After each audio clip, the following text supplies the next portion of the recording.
और आने वाली कांवड़ यात्रा से ठीक पहले हरिद्वार पुलिस ने सुप्रीम कोर्ट के आदेश पर अब तक का सबसे बड़ा एक्शन लिया है। शहर से लेकर देहात तक भारी पुलिस बल के साथ एक साथ छापेमारी की गई। नियमों की धज्जियां उड़ा रहे 94 धार्मिक स्थलों से लाउडस्पीकर उतार दिए गए।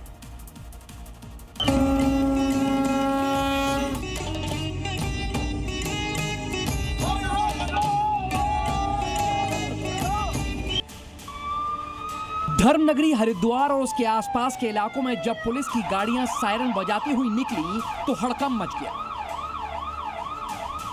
सुप्रीम कोर्ट के आदेशों का पालन करने के लिए एसएसपी हरिद्वार के निर्देश पर पुलिस ने शहर और देहात दोनों इलाकों में एक साथ विशेष चेकिंग अभियान शुरू किया। इस अभियान का मकसद था तय मानकों से अधिक आवाज में बजने वाले लाउड स्पीकरों पर लगाम लगाना। पुलिस की इस कार्रवाई की जद में जो भी आया वहां से नियमों के विपरीत लगे लाउड स्पीकर उतार दिए गए। हरिद्वार पुलिस ने कुल 94 धार्मिक स्थलों पर कार्रवाई की।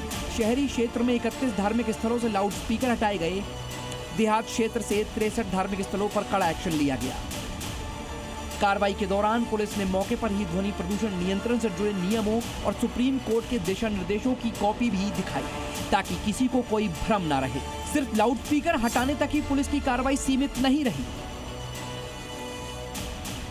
पुलिस ने सभी संबंधित प्रबंधकों और धार्मिक समितियों को दो टूक शब्दों में सख्त हिदायत दी। साफ कह दिया गया है कि बिना अनुमति के दोबारा लाउड स्पीकर नहीं बजेंगे। अगर अनुमति है भी तो आवाज कोर्ट की तरफ से तय की गई डेसिबल के दायरे में ही होनी चाहिए। हरिद्वार पुलिस ने यह भी स्पष्ट कर दिया कि यह अभियान थमने वाला नहीं है। अगर भविष्य में किसी भी संस्था या व्यक्ति ने नियमों को ताक पर रखकर तेज आवाज में लाउड स्पीकर बजाया तो उसके खिलाफ सीधे वैधानिक और कानूनी कार्रवाई की जाएगी। साफ है, आगामी कांवड़ यात्रा से ठीक पहले पुलिस का ये एक्शन बेहद संवेदनशील और बड़ा माना जा रहा है। कानून सबके लिए बराबर है, लिहाजा मस्जिदों और अन्य धार्मिक स्थलों से ये लाउडस्पीकर हटाकर पुलिस ने साफ संदेश दे दिया कि माहौल बिगाड़ने की इजाजत किसी को नहीं होगी। ब्यूरो रिपोर्ट, जी मीडिया। और आस्था के सबसे बड़े केंद्र में सेंध लगाने वाले इन रामद्रोहियों का हिसाब अब कानून करने जा रहा है। प्रभु श्री राम के चढ़ावे की पवित्र रकम से जिन्होंने अपना साम्राज्य खड़ा किया, पुलिस अब उनकी ईंट से ईंट बजाने की तैयारी में है। और इस पूरे सिंडिकेट का पर्दाफाश होना तय है क्योंकि पूछताछ में टिन्नू और मनीष ने बड़े खुलासे किए हैं।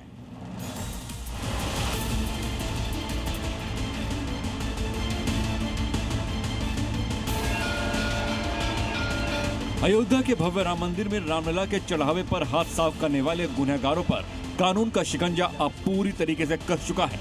पुलिस की रिमांड में आए मुख्य आरोपी टिन्नू यादव और मनीष यादव ने पूछताछ में ऐसे सनसनीखेज राज उगले हैं जिसे सुनकर जांच अधिकारी भी दंग हैं। रामलला के चरणों में श्रद्धा से अर्पित किए गए धन से प्रॉपर्टी का साम्राज्य खड़ा किया जा रहा था। ब्लैक मनी को व्हाइट करने के लिए बाकायदा ठेकेदारी की फर्म बनाई गई थी। पुलिस अब इन सफेद पोश चोरों की कुंडली खंगाल रही है। आस्था के सबसे बड़े केंद्र प्रभु श्री राम के दरबार में सेंध लगाने वाले इन गुनहगारों के चेहरे देख लीजिए। ये है टिन्नू यादव और मनीष यादव, जिन्होंने पूछताछ में बड़े खुलासे किए हैं। सूत्रों के मुताबिक पूछताछ में मुख्य आरोपी टिन्नू यादव ने कबूला है कि उसने रामलला के चढ़ावे की चोरी की रकम से शहादतगंज में अपने बेटे रवि यादव के नाम पर कीमती जमीन खरीदी थी। सिर्फ जमीन ही नहीं, काली कमाई को खपाने के लिए बाकायदा जाल बुना किया था। टिन्नू की पत्नी के नाम पर चल रही सौंदर्य कंस्ट्रक्शंस कंपनी नाम की फर्म को लेकर भी पुलिस के हाथ बड़े सुराग लगे हैं। पुलिस को शक है कि चढ़ावा चोरी की करोड़ों की धनराशि को इसी कंस्ट्रक्शन फर्म के जरिए व्हाइट यानी लीगल किया जा रहा था। फर्म में जीएसटी जमा करने को लेकर भी टिन्नू ने कई राज खोले हैं, जिसके बाद अब पुलिस स्टेट जीएसटी के अधिकारियों से संपर्क साधकर इसके वित्तीय साम्राज्य को ढाने की तैयारी में है। वहीं मामले के दूसरे आरोपी मनीष यादव ने पुलिस के सामने अपना जुर्म पूरी तरीके से कबूल कर लिया है।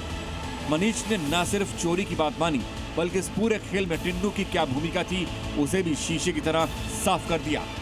मनीष ने बताया कि राम मंदिर में ड्यूटी लगने के कुछ ही समय के भीतर उसने इस काली करतूत को अंजाम देना शुरू कर दिया था। और सुनिए, रामलला के दरबार से चुराए गए इन रुपयों से ये आरोपी न सिर्फ महंगे उपहार खरीद रहे थे और निवेश कर रहे थे, बल्कि पाप की इस कमाई को छिपाने के लिए बाकायदा भंडारे का आयोजन भी कर रहे थे। कानून का शिकंजा यही नहीं थमा। पुलिस ने इन दोनों आरोपियों के कई करीबी रिश्तेदारों को भी समन देकर पूछताछ के लिए बुलाया। आरोपी और उनके रिश्तेदारों से मिले जानकारियों का जब पुलिस ने अलग अलग क्रॉस वेरिफिकेशन यानी सत्यापन कराया तो कुछ और जमीनों में बड़े निवेश की बात सामने आई है। यानी मंदिर की पवित्रता को कलंकित करके ये आरोपी अपने लिए अकूत संपत्ति खड़ी कर रहे थे। फिलहाल पुलिस की टीमें इन दोनों आरोपियों की ठेकेदारी फर्म, जमीन के कागजात और बैंक खातों को खंगाल रही है। साफ है कि रामलला के चढ़ावे पर हाथ साफ करने वाले इन रामद्रोहियों का बचना अब नामुमकिन है।